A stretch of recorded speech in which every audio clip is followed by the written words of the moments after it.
Nathan Montgomery arrived at the highly sophisticated restaurant overlooking the misty waters of San Francisco Bay exactly 45 minutes before the scheduled meeting time, driven not by anxiousness but by an absolute necessity for total control over his environment.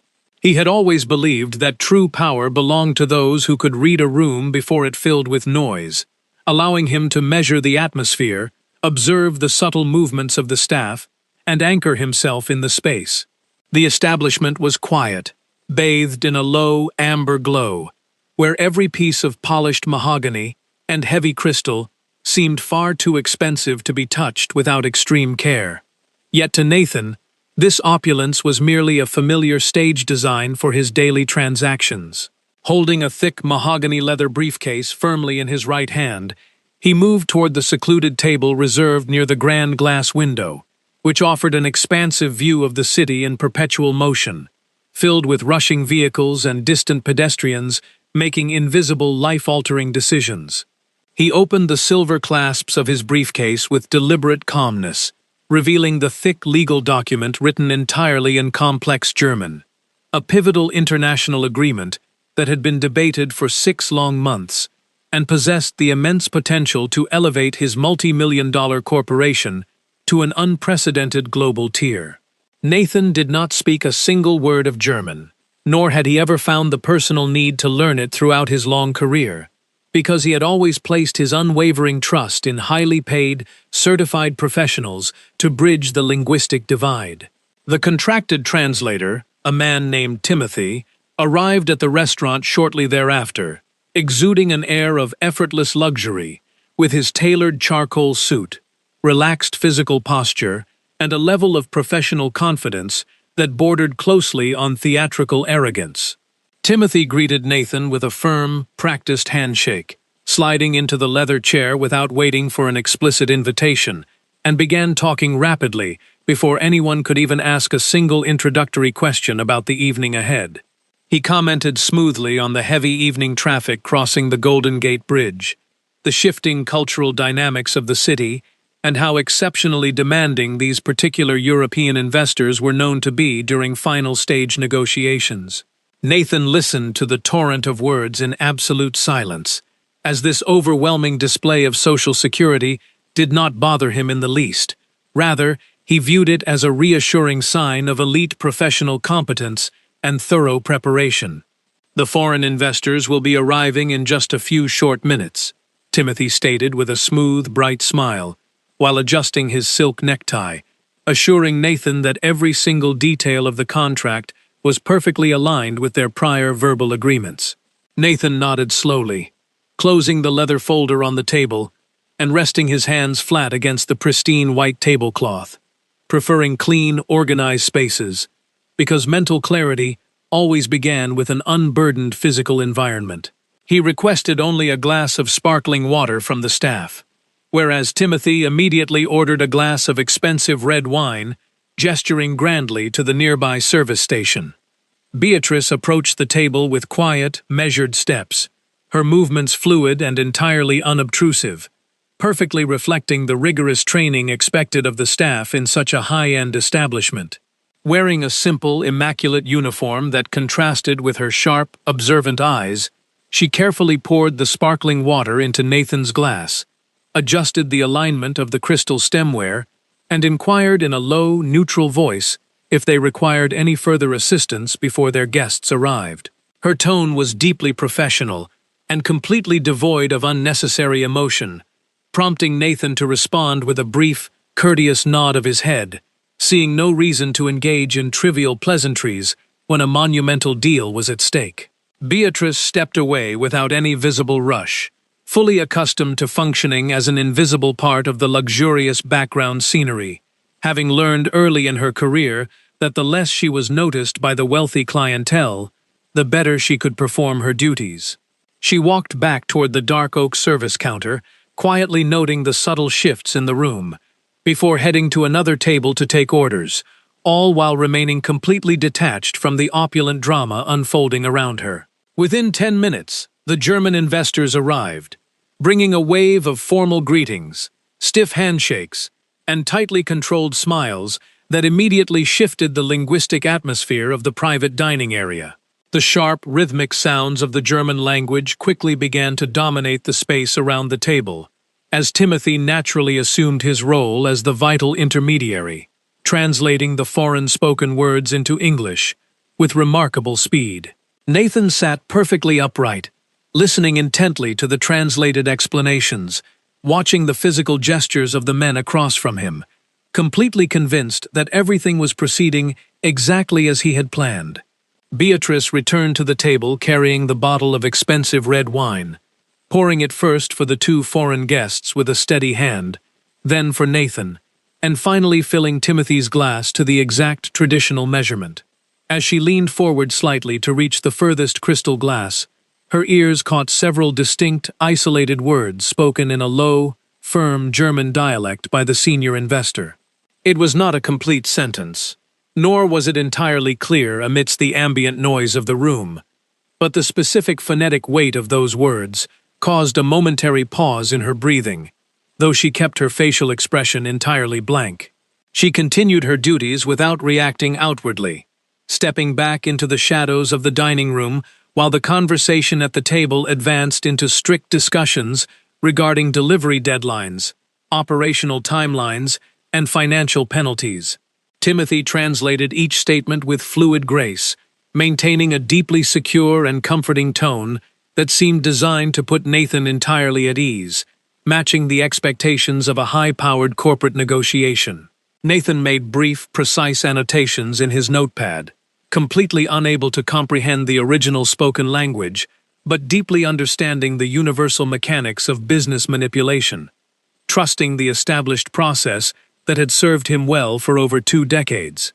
Beatrice passed by the table once more to collect the empty water carafes, and this time she heard an entire phrase spoken in German, followed by a quiet, cynical chuckle from the younger investor. The words were not overly technical or rare.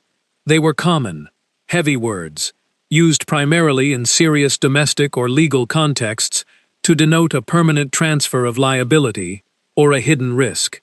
She felt a distinct, cold knot of discomfort form in the center of her stomach, but she quickly dismissed the thought as she walked back toward the kitchen doors, telling herself that it was not her place to judge corporate affairs. The restaurant was completely filled now, a bustling collective of clinking silverware and low murmurs, yet Nathan's table remained enveloped in its own unique bubble of immense financial importance and quiet tension.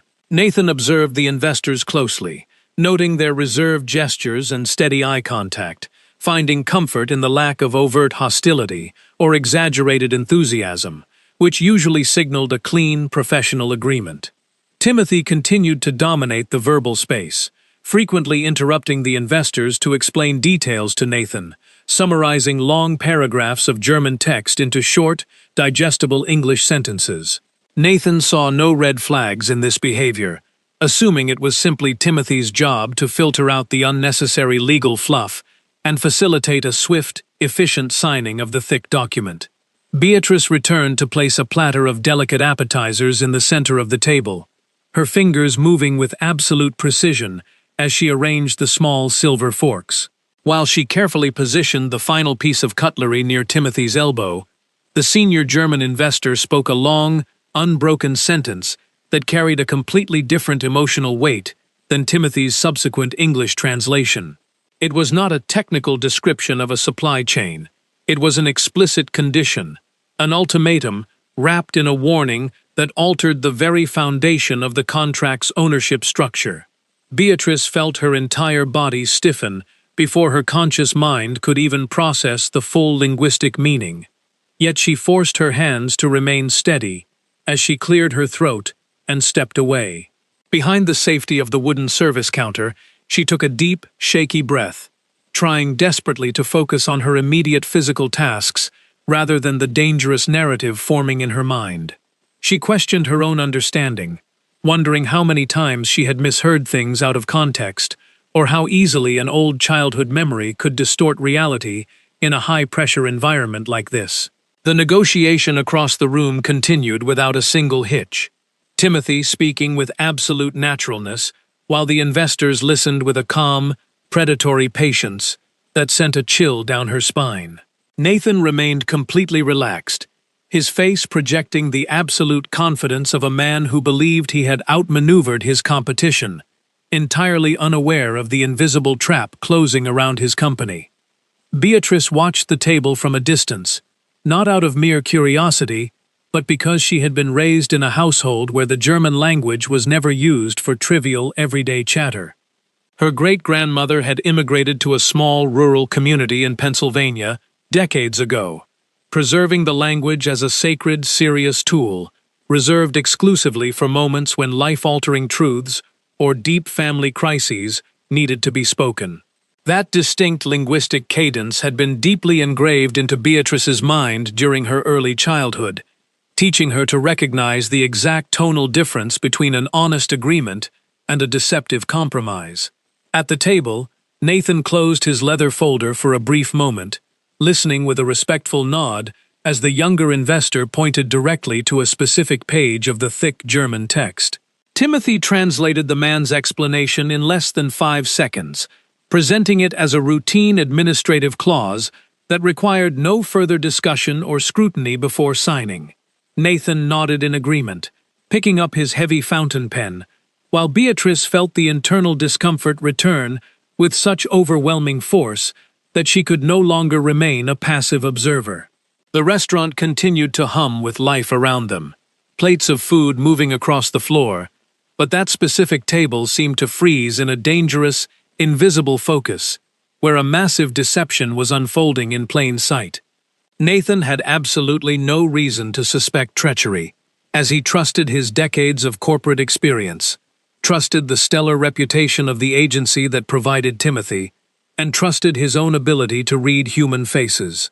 Beatrice stood near the kitchen entrance, balancing a heavy tray of desserts on her left arm, her mind racing through the catastrophic consequences of stepping out of her boundary. She knew very well that people in her economic position were hired to be seen and not heard, and that interfering in the business of a multimillionaire could result in immediate termination without pay. Her co-worker, an older waitress named Evelyn, brushed past her with a stack of clean linens, whispering quietly about how demanding the customers at table 4 were being tonight. Beatrice simply nodded in response, her eyes remaining fixed on Nathan's hand, which was now hovering directly above the signature line of the German contract. She remembered her grandmother's stern voice echoing in the small kitchen of her youth, telling her that some words carry a permanent consequence, and that remaining silent during a lie was the same as speaking it yourself. She watched Timothy lean forward, his eyes shining with a desperate, hungry anticipation as he pushed the pen slightly closer to Nathan's fingers. The manager of the restaurant, Mr. Benson, walked past Beatrice with an authoritative stride, instructing her to ensure that the VIP table received a fresh round of hot coffee immediately, without any delay. "Yes, sir," Beatrice replied softly, her voice barely audible over the roaring sound of her own heartbeat, as she moved toward the coffee station to prepare the silver tray. She poured the dark, steaming liquid into a porcelain pot, her hands trembling slightly as the full weight of her impending decision crystallized in her mind.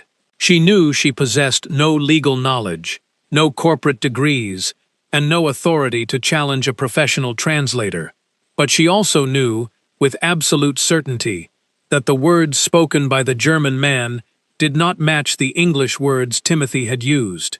Timothy had just translated a restrictive clause regarding total loss of operational control as if it were a simple, standard insurance formality that protected both corporate entities equally.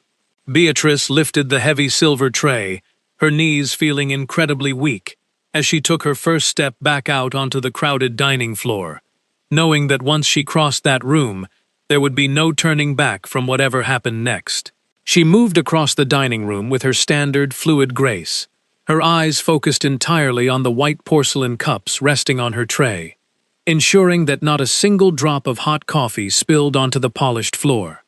The distance between the service counter and Nathan's table felt like 5 miles of open terrain, each step magnifying the intense panic screaming inside her head about the security of her employment. Timothy was currently telling a light corporate joke in English, causing the two German investors to offer polite, shallow smiles, though their eyes remained sharp, cold, and entirely focused on the pen in Nathan's hand.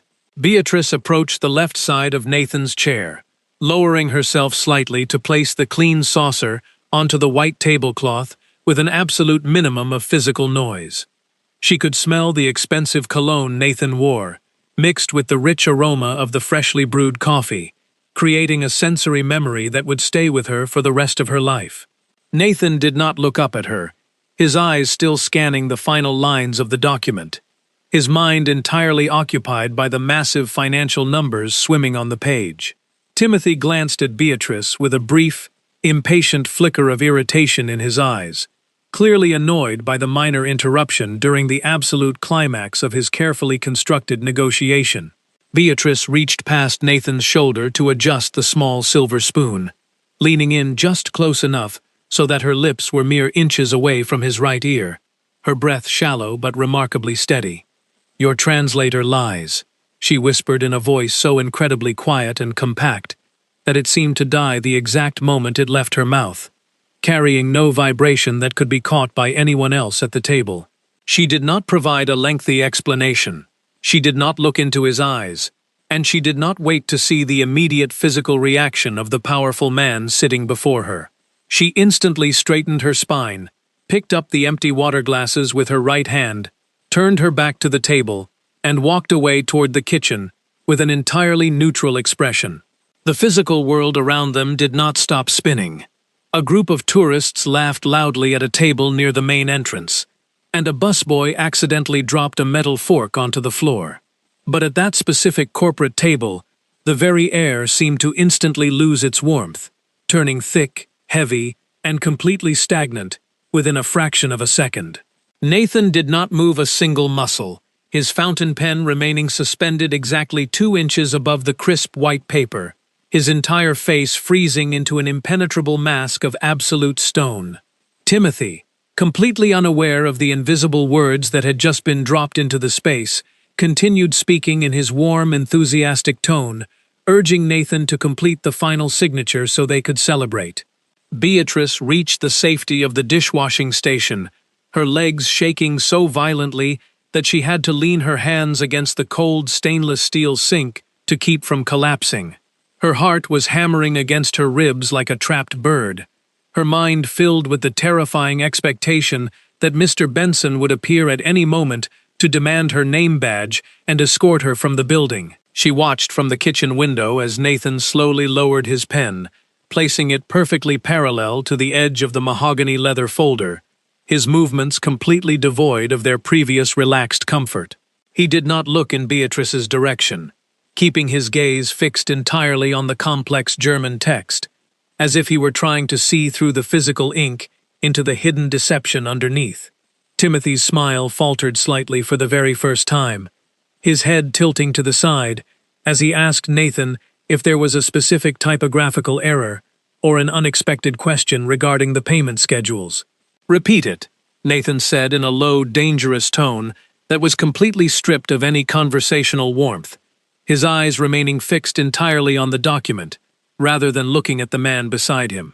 Timothy blinked in genuine surprise, his hands shifting slightly against the edge of the table as he tried to regain his footing. "Of course, Mr. Montgomery. I was simply explaining that this particular section outlines the standard regulatory compliance parameters for international shipping," Timothy stammered, his voice rising a fraction of an octave. "Repeat exactly what he said," Nathan interrupted, his voice dropping even lower as he pointed his left index finger directly at the senior German investor across the table.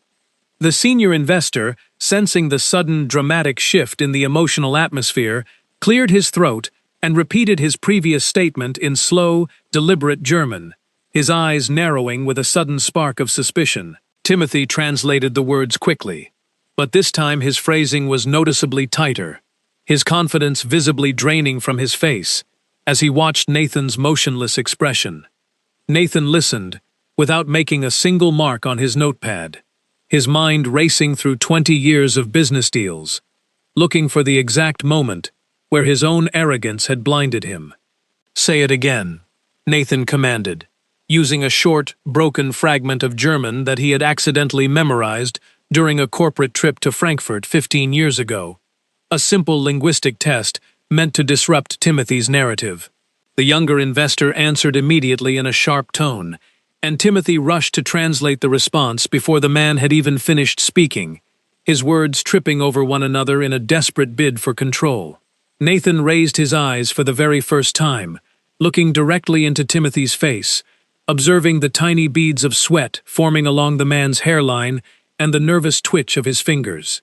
"We are going to stop here," Nathan said with absolute finality, closing the thick leather folder with a heavy, decisive thud that echoed across the immediate dining area.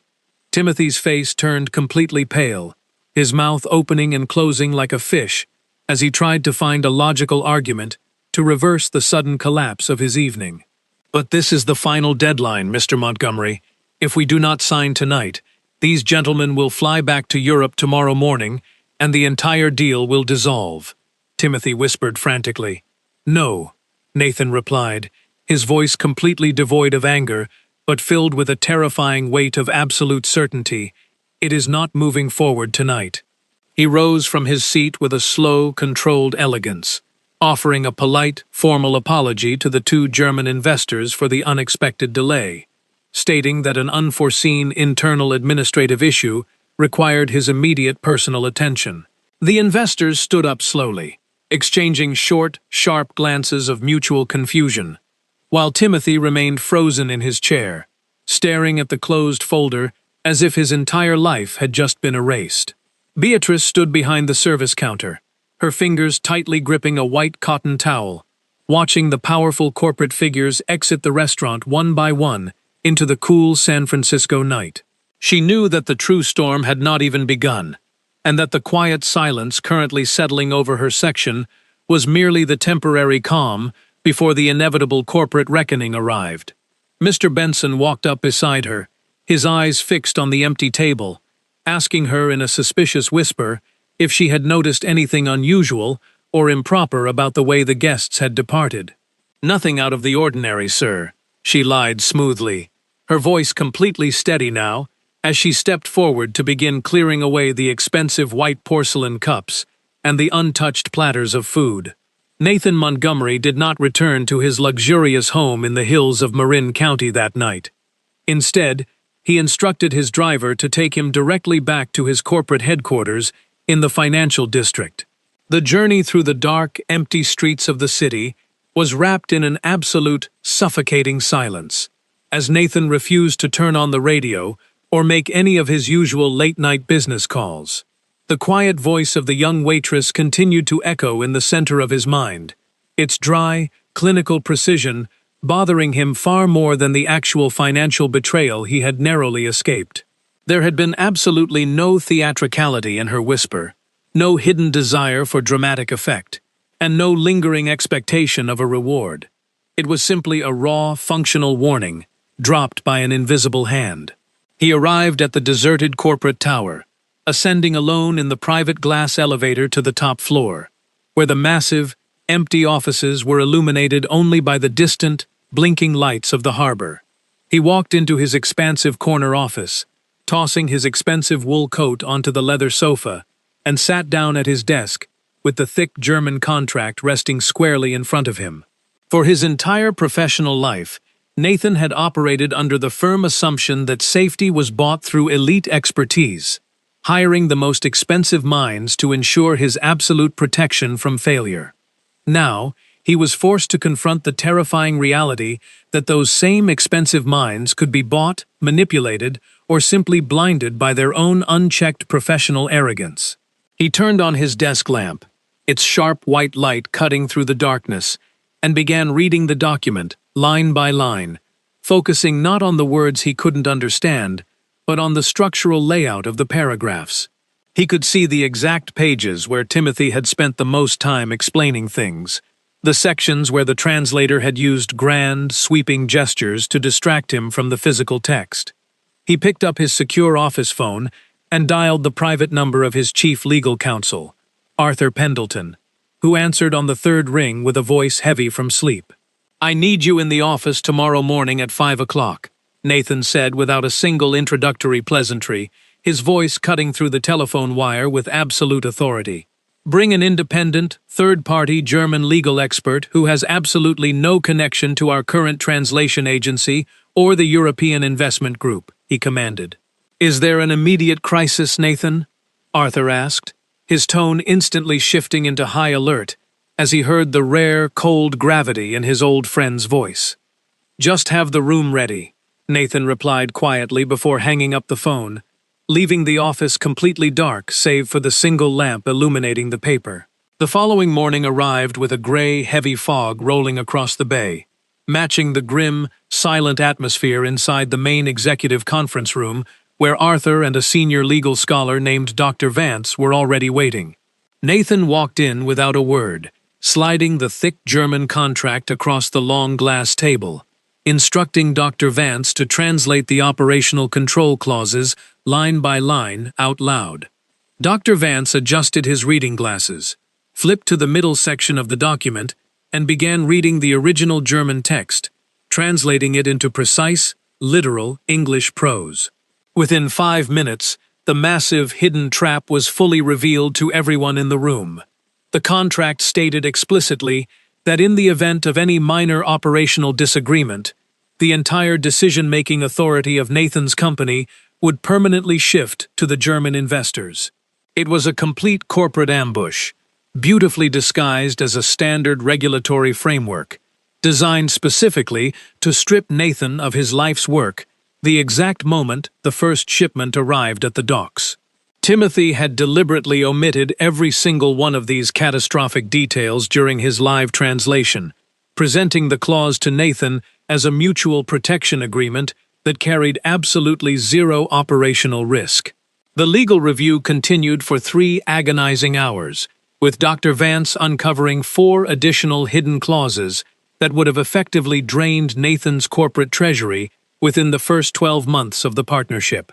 Arthur sat in absolute stunned silence, his face pale as he realized how close they had come to signing an official document that would have completely destroyed the entire multi-million-dollar enterprise. "This is a systematic execution, Nathan," Arthur whispered, looking up from his legal notepad with an expression of pure disbelief. "If you had signed that paper last night, we would have been completely bankrupt by next winter." Nathan did not shout, nor did he smash his hands against the table. He merely stared out the grand window at the fog-shrouded towers of the city, his mind working with cold, calculated precision. He realized that the true danger had not been the deceptive contract itself, but rather his own deep, systemic blindness to the quiet voices that existed outside his immediate circle of power. He had spent his entire career listening exclusively to men who spoke with loud, expensive confidence, assuming that success was a closed conversation, reserved only for those who held prestigious titles. He thought of the young waitress who had risked her livelihood to whisper 4 words into his ear, a person who had absolutely nothing to gain from his corporate survival, but possessed the integrity to speak the truth.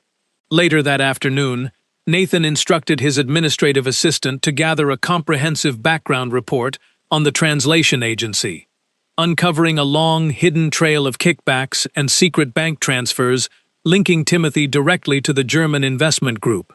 The entire negotiation had been a carefully orchestrated performance from the very beginning, designed to exploit Nathan's total reliance on an intermediary who wore a beautiful suit and spoke with absolute authority. Nathan signed the official termination paperwork for Timothy's agency, directing his legal team to file immediate fraud charges with the federal authorities, ensuring that the deceptive translator would never step foot inside a corporate boardroom again. Once the immediate legal fire was contained, Nathan stood alone in his office, looking at a small slip of paper containing the address of the sophisticated restaurant where his entire life had been saved. He knew that his next action could not be handled by a corporate lawyer or a regular assistant. It required his own personal presence and a fundamental shift in how he conducted his life. He left the corporate tower early that evening, telling his driver to take him back to the waterfront, his mind completely clear for the very first time in days. Beatrice was in the middle of a chaotic dinner shift when Mr. Benson tapped her sharply on the shoulder, his face a complex mixture of intense confusion and nervous deference that she had never seen before. "There is someone waiting for you outside by the main entrance, Beatrice," the manager said in a hushed, cautious tone. "He specifically requested a few minutes of your time, and I suggest you don't keep him waiting." Beatrice felt her throat tighten as she wiped her hands on her white apron, stepping out through the grand glass doors into the cool, salty evening air of the San Francisco harbor. Nathan Montgomery was standing near the edge of the stone terrace, his hands resting quietly inside the pockets of his dark wool trousers, looking out at the distant lights of the Bay Bridge. He turned slowly as he heard her approaching steps, his face completely relaxed, stripped of the heavy corporate armor he had worn during their very first encounter at the table. "Thank you for stepping outside to speak with me, Beatrice," Nathan said, his voice carrying a genuine, deep respect that instantly put her racing mind at ease. "I wanted to tell you personally that your warning was entirely correct. We conducted an independent, line-by-line legal review of the contract over the last 2 days, and the translator had indeed fabricated the entire agreement." Beatrice looked down at her polished work shoes, a small, quiet wave of absolute relief washing over her shoulders, knowing that she was finally safe from the terrifying threat of sudden termination. "I was incredibly frightened to tell you, Mr. Montgomery," she confessed softly, "because people in my position are taught that our opinions carry absolutely zero weight in rooms where decisions like that are being made." "Your voice carried the only truth that mattered in that entire room," Nathan replied firmly, stepping a single pace closer to her. "And I want to know exactly how a young woman working in a San Francisco restaurant managed to spot a corporate trap that escaped an entire team of highly trained executives." Beatrice smiled faintly, her eyes turning toward the dark water as she remembered the small, warm kitchen of her childhood where her grandmother used to brew loose-leaf tea on an old gas stove. "I learned the language from my great-grandmother and my grandmother," she explained quietly. "They were proud, serious women who only used German when a situation required absolute honesty, deep family protection, or the discussion of a dangerous risk. When I heard the senior investor speak last night, his voice carried that exact same heavy, defensive tone that my grandmother used whenever our family was facing a severe financial crisis or an irreversible choice.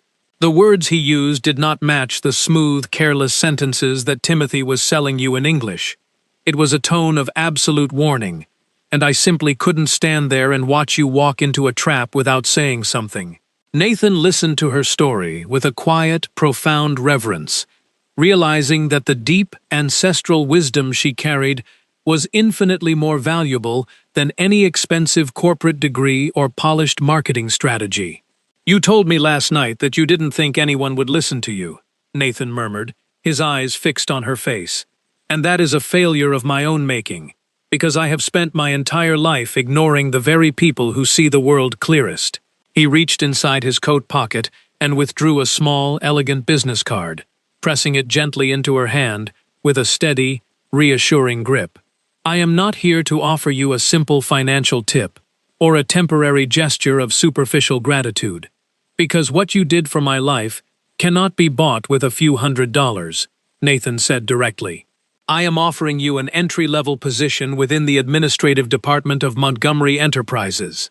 A real job with a fair salary, complete medical benefits, and fully funded university tuition for any degree or language certification you choose to pursue." Beatrice stared at the elegant card in her hand, her breath catching in her throat, as the immense, life-altering reality of his words began to sink into her mind. "I don't possess a formal corporate resume, Mr. Montgomery, and I have absolutely no experience working inside a large corporate office," she whispered, her voice trembling slightly with a mixture of hope and intense fear. "You possess the rare ability to listen to what is not being said, and you possess the absolute integrity to speak up when the world around you is completely silent," Nathan replied with a warm smile. "Everything else can be easily taught, but character like yours cannot be manufactured." She looked up into his eyes, seeing no condescension or pity, but rather a profound partnership based on mutual respect, and she nodded her head in silent acceptance of the new path before her. Beatrice transitioned into her new professional life at Montgomery Enterprises exactly 14 days later, stepping into the massive, glass-walled administrative center with a quiet determination that quickly caught the attention of her new colleagues. She was assigned to a modest workspace near the corporate compliance department, where huge stacks of international shipping documents and legal files passed through her hands on a daily basis. An experienced administrative supervisor named Clara was tasked with showing her the complex filing systems, and she was continually amazed by how quickly Beatrice could identify patterns and inconsistencies within the paperwork. Beatrice did not boast about her unique connection to the Millionaire CEO, nor did she seek any special treatment from the rest of the staff. She arrived 20 minutes early every morning and stayed late into the evening to study advanced legal terminology. Nathan kept his promise of absolute professional distance, never interfering in her daily assignments or offering public praise, preferring to let her build her own organic reputation, based entirely on her personal merit. He watched her from a distance during his walk through the building, noting how her posture slowly shifted from a defensive need to avoid taking up space to the calm, steady confidence of a woman who knew she belonged. The corporate culture of Montgomery Enterprises began to experience a subtle, invisible revolution under Nathan's leadership, as he deliberately restructured his executive meetings to include the voices of junior researchers and quiet analysts. He no longer allowed smooth-talking directors to dominate the boardroom with polished, rehearsed presentations. Instead, he began asking simple, direct questions to the individuals who actually compiled the raw data. He became deeply suspicious of extreme professional arrogance and loud, unyielding confidence, realizing that the truest insights often belong to those who spent their time observing the details in absolute silence. The German contract, completely rewritten by Arthur and an independent legal team, was officially signed 6 weeks later, in a quiet, untheatrical meeting that took place inside Nathan's private office, without a single drop of wine. The foreign investors, stripped of their deceptive advantage, agreed to a fair, balanced partnership that brought immense financial prosperity to both corporations, while fully protecting Nathan's operational sovereignty. On a rainy Friday evening, near the conclusion of her 3rd month with the company, Beatrice ran into Nathan near the main elevator bank as the rest of the tower was emptying out for the weekend. "How is the transition treating you, Beatrice?" Nathan asked quietly, stepping into the elevator car beside her as the doors slid shut with a soft click. "It is the most difficult challenge I have ever faced, Mr. Montgomery," she replied with an honest, weary smile. "But it is also the very first time in my life that I feel like my ears and my mind are being used for something that truly matters." Nathan nodded slowly, looking at the reflection of the city lights, dancing across the glass panel, as the elevator descended smoothly toward the street level. "We spend the first half of our lives learning how to speak with authority, Beatrice, but it takes a lifetime to understand that the greatest wisdom always belongs to those who have mastered the difficult art of listening," he said softly. As she walked out into the cool San Francisco rain, her leather briefcase tucked firmly under her arm, Beatrice realized that her great-grandmother's ancient language had not just been a nostalgic relic of the past, but a sacred compass that had guided her out of the shadows into her own true power. The profound journey of Nathan and Beatrice offers an enduring testament to an absolute truth that regular life experiences continuously reveal to those who have lived long enough to observe the shifting tides of human behavior. True sight does not belong to those who occupy the highest seats of authority, nor does genuine wisdom always flow from the mouths of those who have been trained to speak with expensive, unyielding eloquence. As we accumulate years on this earth, we begin to notice a repetitive, dangerous pattern in human affairs. The world is consistently drawn to the loud, the theatrical, and the supremely confident, often mistaking a powerful voice for an honest heart. We surround ourselves with professionals who wear the perfect armor of prestige, trusting their specialized degrees and polished manners to shield us from the messy realities of error and deception, while completely forgetting that arrogance is the ultimate breeding ground for catastrophic blindness.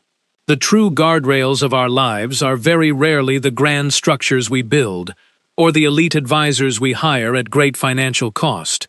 Rather, they are the quiet, unassuming individuals who sit at the absolute periphery of our vision, watching the world with unclouded eyes.